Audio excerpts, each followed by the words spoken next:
Chama ao silêncio, chama ao silêncio, chama que ele vem.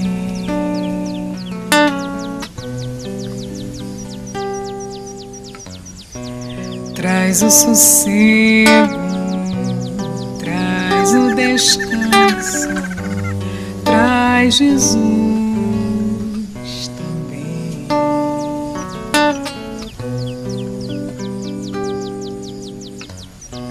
Chama Jesus, chama Jesus, chama que ele vem.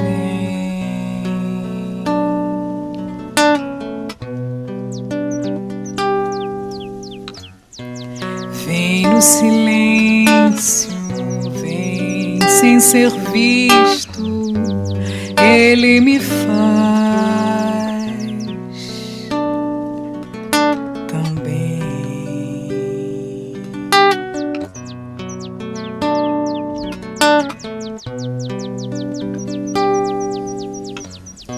Chama ao silêncio, chama ao silêncio, chama que ele vem.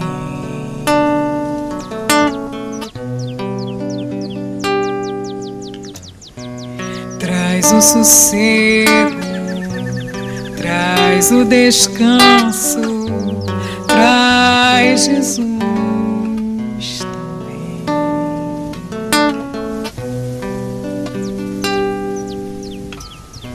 Chama Jesus, chama Jesus, chama que ele vem.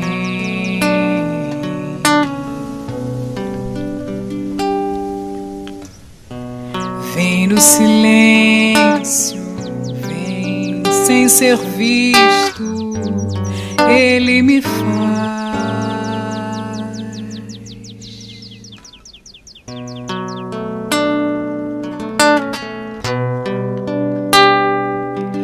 Tão bem.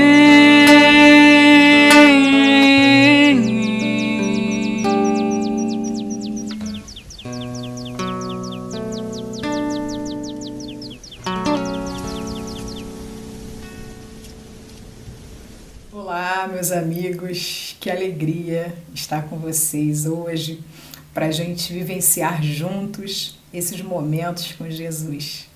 Meu nome é Rosália Romão, eu sou do Centro Espírita Discípulos de Jesus, aqui em Campo Grande, Rio de Janeiro, e é uma alegria, é sempre uma alegria a gente falar desse irmão mais velho, né? Desse guia e desse modelo excelso das nossas vidas, né? Que sempre espera o nosso avanço. Eu gosto sempre de lembrar dessa frase que está escrita na porta do Centro Espírita Discípulos de Jesus e que é de Joana de Ângeles. Jesus espera. Avancemos, que a gente avance com muita afetividade, para que esse nosso progresso coletivo, para que o amor de Deus por todos nós seja docemente sentido. É para isso que nós estamos aqui, né? E hoje a gente vai conversar alegremente, de uma maneira leve, de uma maneira tranquila, de uma maneira em que a gente vai trazer exemplos do cotidiano sobre uma parábola. A parábola da figueira que secou, que está no Evangelho segundo o Espiritismo, no capítulo 19, A Fé Transporta Montanhas, no seu item 8. Então, como página de preparo, vou ler esta parábola, em seguida farei a prece e nós começaremos, né, as nossas explanações, as nossas conversas. Sintam-se bastante à vontade e que Jesus realmente esteja conosco nesse encontro. Quando saíram de Betânia, ele teve fome e, vendo ao longe uma figueira, para ela encaminhou-se a ver se acharia alguma coisa. Tendo-se, porém, aproximado, ele só achou folhas, visto não ser tempo de figos. Então disse Jesus à figueira: que ninguém coma de ti fruto algum. O que seus discípulos ouviram. No dia seguinte, Ao passarem pela figueira, viram que secara até a raiz. Pedro, lembrando do que dissera Jesus, disse: Mestre, olha como secou a figueira que tu amaldiçoaste. Jesus, tomando a palavra, lhe disse: Tende fé em Deus. Digo-vos em verdade que aquele que disser a esta montanha: Tira-te daí e lança-te ao mar, mas sem hesitar em seu coração, crente ao contrário, firmemente de que tudo que houver dito acontecerá, verá que com efeito acontece. É uma compilação das passagens de Marcos, capítulo 11, versículos 12 a 14 e 20 a 23. Senhor Jesus, aqui estamos nós em mais um momento de alegria por estarmos em sua companhia. Muito obrigada pela sua presença nas nossas vidas e pelo fortalecimento diário de que nós podemos ser melhores do que nós estamos agora e com certeza seremos. Fique conosco, Jesus, hoje e sempre, e que assim seja. Então, meus amigos, aproveitando esse momento de tranquilidade, de alegria, de leveza e de reflexão, que é estar com Jesus, eu gostaria de contextualizar. Como uma professora de história, a gente não consegue trabalhar um acontecimento sem entender todo o acontecimento que o envolve, não somente no Evangelho segundo o Espiritismo, como também na própria passagem, né? Nessa própria parábola, e como que essa parábola ela funciona, como esse momento com Jesus ele é tão atual, a gente pode trazer assim com tanta facilidade para o momento atual. O capítulo 19 do Evangelho segundo o Espiritismo, ele trata da fé. E a fé, ela é simplesmente definida por Kardec como vontade de querer. É quando a vontade triunfa e você realiza em cima daquela ideia. Vontade de querer.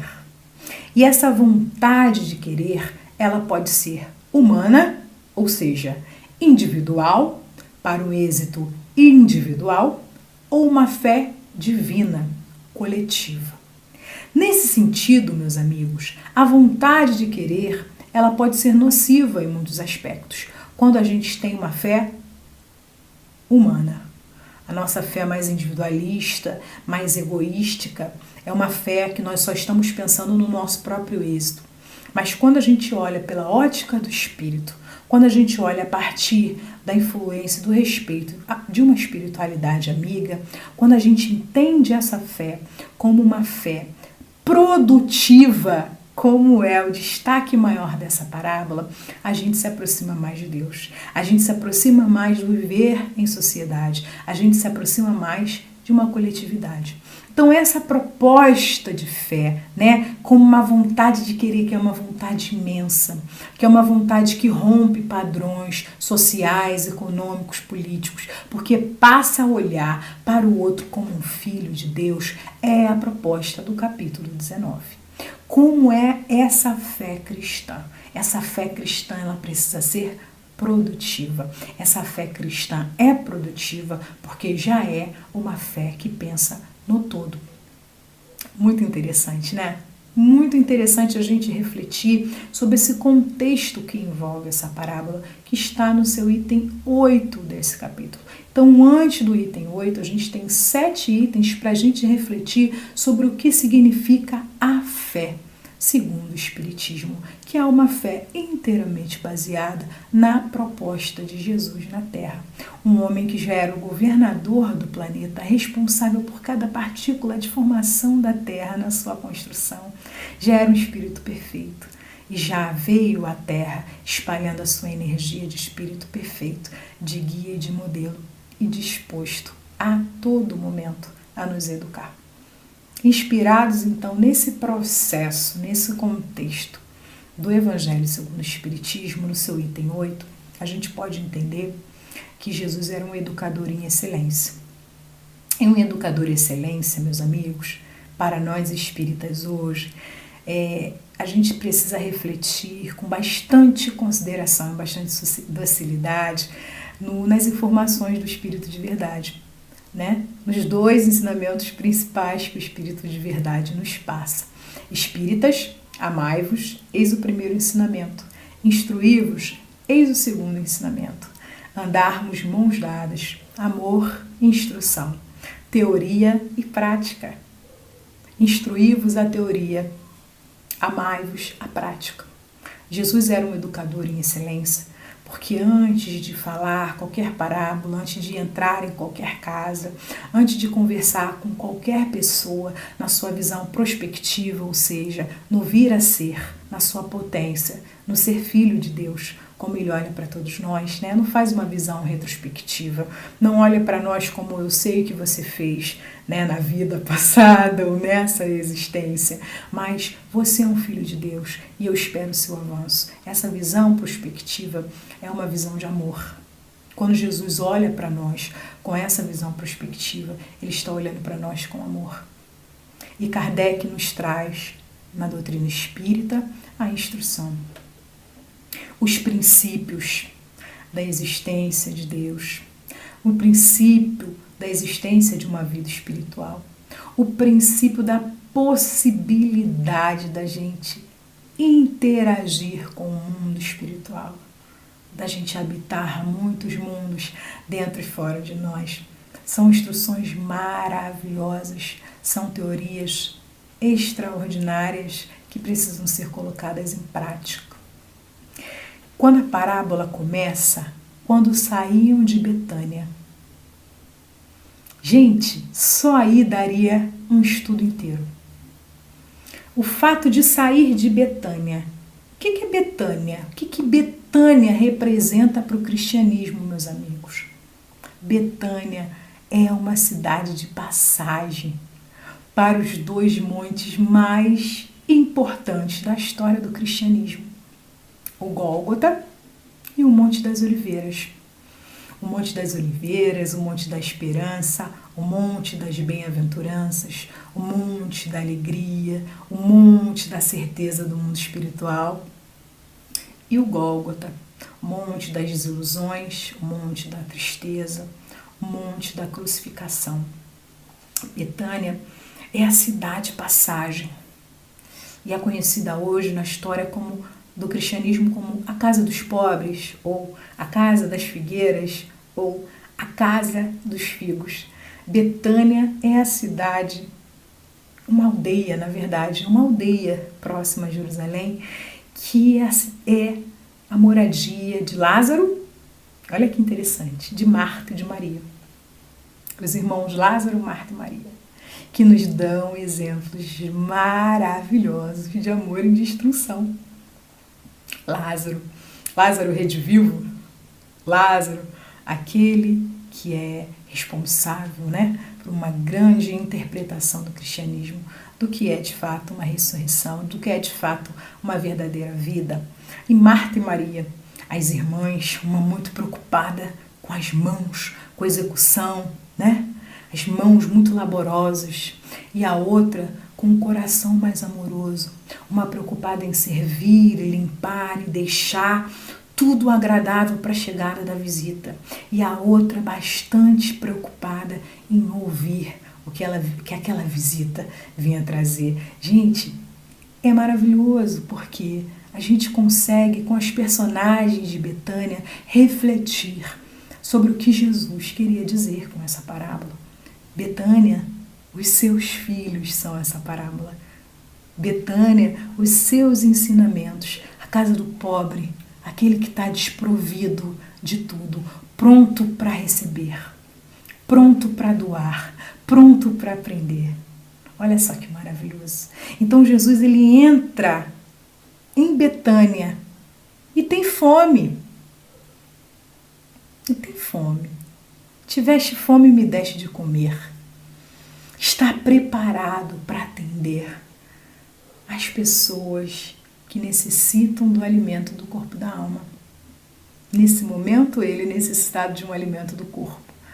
Ele vê uma figueira E é muito interessante porque quando a gente estuda o Evangelho, a história do cristianismo, não somente o Novo Testamento como seu contexto, que é o Velho Testamento, a gente vê, percebe que na formação de Israel, a figueira é a árvore que representa. Então, utilizar a figueira, observar a figueira e trazer a figueira para a parábola é muito interessante porque a figueira ela representa todo o povo, todo aquele povo. É o símbolo, é uma analogia que Jesus de antemão faz. E é muito interessante também, mais interessante ainda, a gente refletir que Jesus vê ao longe a figueira e há uma contradição entre os evangelistas, né? Eu li essa passagem no Evangelho segundo o Espiritismo, que é de Marcos, mas eu também olhei as passagens em Lucas, capítulo 13, versículos 1 a 9, e Mateus, capítulo 21, versículo 18 a 22. O tempo. E o Caribá Schutel também fala isso, em Parábolas e Ensinos de Jesus, né? O tempo. Jesus passa por aquela figueira, muito tempo, né? Ele não olha a figueira, não conversa com a figueira naquele exato momento. A passagem do tempo é importante. Jesus peregrina dos 30 aos 33 anos. Em todos os locais que ele peregrina, ele passa por Betânia. E ele certamente vê o símbolo que ele quer tratar. Querendo dizer para nós o seguinte: olha, estou passando, eu estou aqui. Eu sou o amor encarnado na terra. Vocês estão me ouvindo? Sempre que Jesus fala por parábola, meus amigos, ele quer ensinar contexto. Jesus é um historiador em excelência. Jesus conviveu com griots africanos, com os contadores de história. Era uma tradição, o que se conhecia de África e que a gente chama agora também de Oriente Médio, né? De alguns anos para cá, nessa divisão, redivisão geográfica, a gente chama de Oriente Médio. Mas era um pouco África e um pouco Europa, né? Tudo que se conhece de história nesse continente é uma história na sua oralidade. Então Jesus gostava muito de refletir sobre o contexto das pessoas. Jesus gostava muito de refletir sobre o entendimento de mundo das pessoas. Para aí, com o entendimento de mundo das pessoas, ele trazer uma ideia nova que a gente tem no Evangelho segundo o Espiritismo, a lei de amor, né? De Lázaro. A lei de amor que diz para nós que Jesus silenciou os leões, que Jesus estremeceu as nações quando ele pronunciou a palavra amor, quando ele personificou o amor de Deus por todos nós. Então, quando a gente lê assim: ele, vendo ao longe uma figueira, encaminhou e viu se a figueira tinha alguma coisa e só achou folhas, bom, ele ficou pensando: opa, é uma boa oportunidade de eu refletir. E é uma boa oportunidade de refletir com esses homens que estão ao meu redor, que são meus discípulos, que são as populações mais humildes, marginalizadas do Império Romano, mas que também são os fariseus e os escribas, os profundos conhecedores da lei de Deus. Foi um excelente momento de Jesus exemplificar que a gente pode ter toda a teoria, conhecer toda a escritura, mas se a gente não tiver amor, a gente não avança. Esse é o grande aprendizado que eu digo para vocês, meus amigos, que como educadora é um aprendizado para a vida.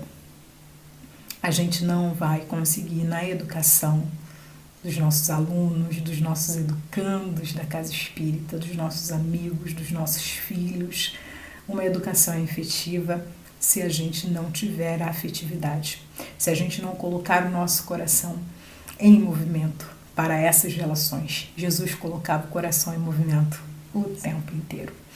E Jesus, então, ele aproveita a figueira, símbolo de Israel, símbolo que os fariseus, os escribas olham e pensam: ele está falando de algo grandioso. Ele está falando de uma árvore de conhecimento que tem muitas folhas, muita teoria, mas não tem frutos. Onde estão os frutos?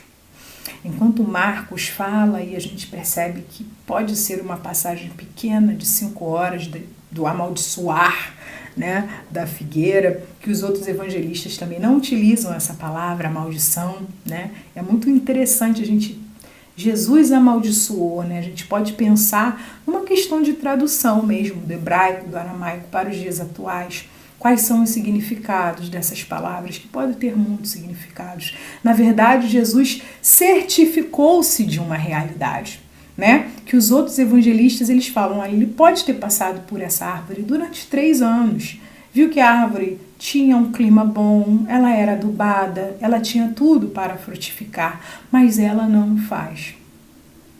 Então, ao longo dos anos e da passagem, os discípulos percebem o defiamento de toda uma potência que existe, de todo um objetivo nobre que existe, frutificar, alimentar os seres da terra, trazer novos conhecimentos, novas potências, e aquilo não é feito de uma maneira sábia, porque há uma grande diferença entre nós sermos inteligentes e sábios. Inteligentes, os fariseus eram, os escribas também sabiam escrever. História escrita que existe no mundo antigo, ela é fruto da escrita dos escribas. Mas eles ainda não perceberam que o colocar em prática é o grande objetivo da nossa passagem enquanto seres que acreditam na fé religiosa. Observar cada irmão que nos chega, independente da maneira como chega, como um filho de Deus, como um ser de infinitas potências, de infinitas possibilidades e que precisa florescer para frutificar. Dentro da nossa casa espírita, nós temos os trabalhos de educação que são essenciais. Todos os trabalhos da casa espírita são úteis. Das mãos operosas de Maria, a gente consegue perceber, por exemplo, os nossos trabalhadores, né, que se dedicam à manutenção da estrutura das nossas casas. Nós conseguimos perceber que o trabalho de educação da casa espírita, ela passa por todos os setores. Todos os setores. Desde a recepção, quando a pessoa entra na casa, ela é bem-vinda. Ela precisa se sentir bem-vinda, independente da maneira como ela chegou. É um tesouro que está nas nossas mãos. A chegada à casa espírita é um tesouro que está nas nossas mãos. A gente conseguir reviver o Evangelho cada vez que a gente lê, que a gente grava um vídeo, que a gente conversa com os amigos aqui do outro lado da tela. É um tesouro estudar a mediunidade, trabalhar com mediunidade na casa espírita. São tesouros do conhecimento. Eu sempre costumo brincar com as pessoas do meu convívio que Emmanuel nos diz que 5 minutos de conversa útil a gente já não pode mais dizer que não sabia o que poderia ser feito. E nós já estamos conversando há 20 minutos sobre a importância da gente colocar em prática tudo aquilo que a gente aprende. Aos pouquinhos, da maneira que a gente conseguir, com o talento que a gente tem, com a abordagem do trabalho, no cristianismo que a gente tem, que a gente faça a nossa melhor parte. Sempre, sempre. Esse é o objetivo da parábola da figueira que secou. Quem é a figueira? É toda uma potência que existe dentro de nós, de florescer o Evangelho dentro de nós, de frutificar através dos nossos exemplos, da nossa abordagem do Espiritismo em seu movimento, dentro e fora das nossas casas espíritas.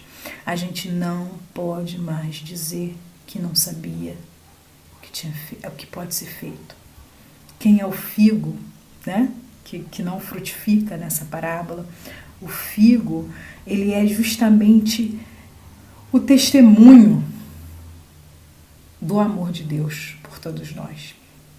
E nós espíritas, a certeza da vida espiritual, a certeza da capacidade que a gente tem de comunicar com todos aqueles que nos antecederam. Como é bonito a gente olhar novamente para as nossas vidas, para essas parábolas, para esses ensinos de Jesus. Como é bonito a gente olhar e pensar, é possível. É possível.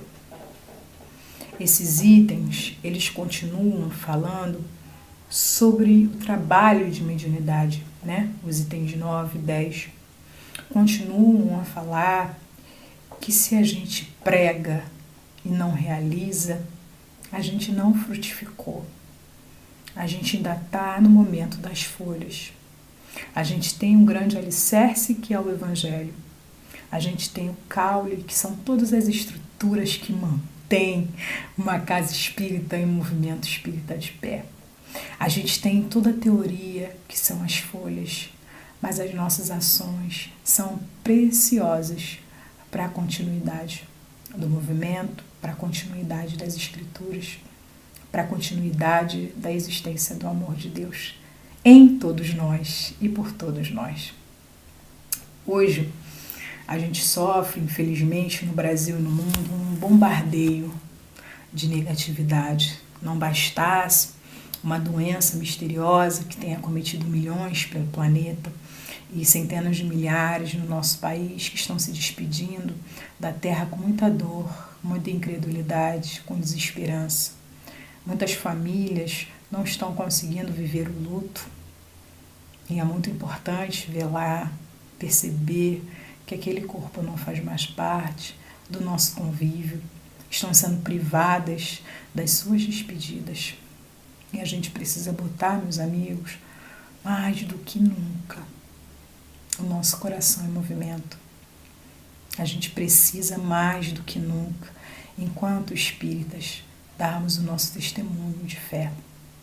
Testemunho desses que, muito emocionada hoje pela manhã, eu recebi uma notícia de jornal de um amigo muito querido, curitibano, e nesse jornal, o jornal felicitava a aposentadoria da senhora Isabel Kluger Mendes, que é uma senhora magistrada, né, que trabalhava com a Justiça de Curitiba e que se aposenta agora aos 84 anos de idade. E o jornal vai narrando numa linguagem amorosa e de agradecimento pela existência na terra da mãe dos presos. A dona Isabel, meus amigos, por mais de 5 décadas, atuou amorosamente junto aos presídios de Curitiba. E dentre os presos que a dona Isabel atendeu, estão desde aqueles que roubaram leite para alimentar suas famílias, até os grandes prisioneiros, né, que viraram celebridades, políticos e engenheiros da Operação Lava Jato. A senhora Isabel pôs-se à frente de qualquer ideologia terrena, de qualquer dissidência, de qualquer polarização, para pensar, ao longo dessas décadas de trabalho amoroso e compassivo, olhar para cada prisioneiro no seu estar e no ser, porque no seu estar todos aqueles do mais humilde ao mais abastado economicamente, todos estavam privados da sua liberdade.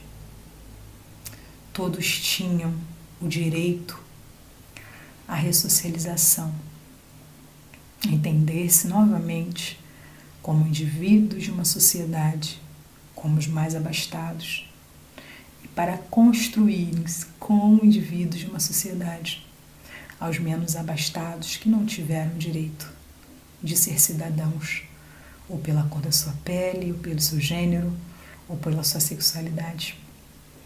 Dona Isabel não fez distinção de corpos nem de classes sociais, porque olhou para cada ser dentro daquela cadeia como ser humano privado da sua liberdade, mas acima de tudo, como filho de Deus que merece amor,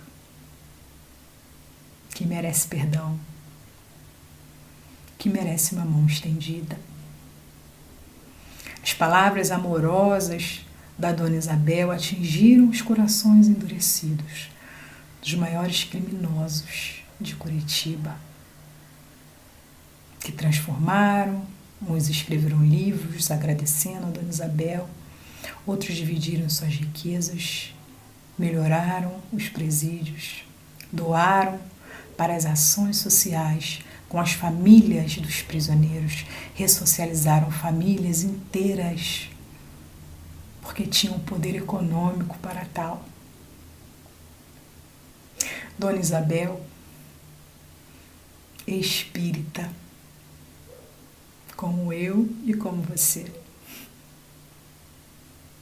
A Dona Isabel, o nosso agradecimento profundo.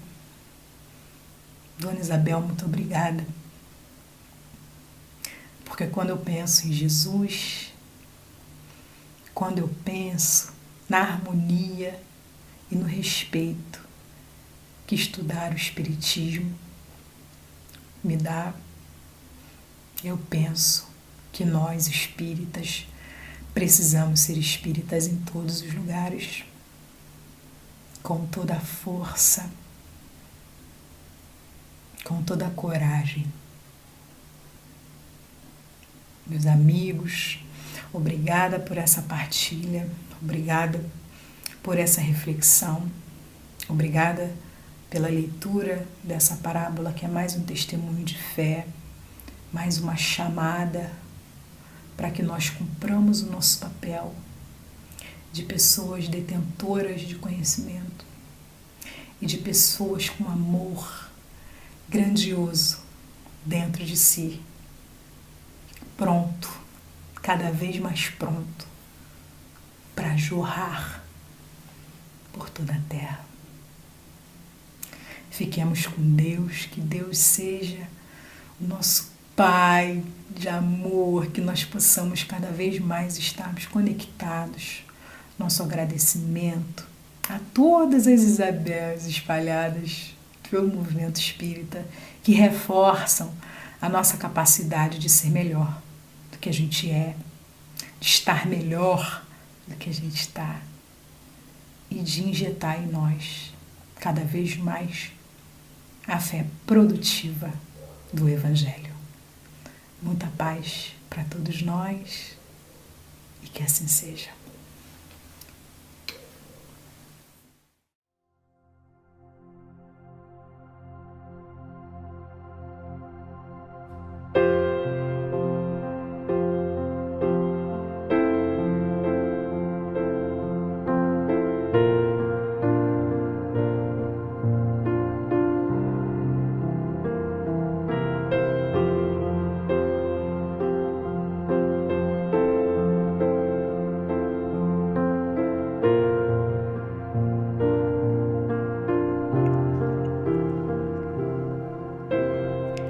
Toda vez que eu penso em Jesus,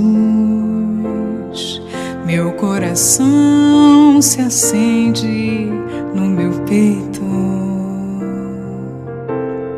Toda vez que eu sinto essa luz iluminando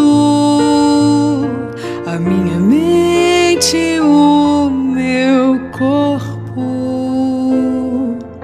pareço flutuar. Quando penso em Jesus, eu sinto paz. Quando penso em Jesus, minha alma se perfuma numa doce vibração. Os meus pensamentos se transformam e eu sinto que dentro do coração vai surgindo, vai crescendo um sentimento diferente, puro, me enchendo, me elevando, todas as fronteiras. E o mundo inteiro é alegria, colorido como uma manhã de sol. Quase grito de tanta felicidade, meu sorriso não demora a despontar. Quando penso em Jesus, só quero amar.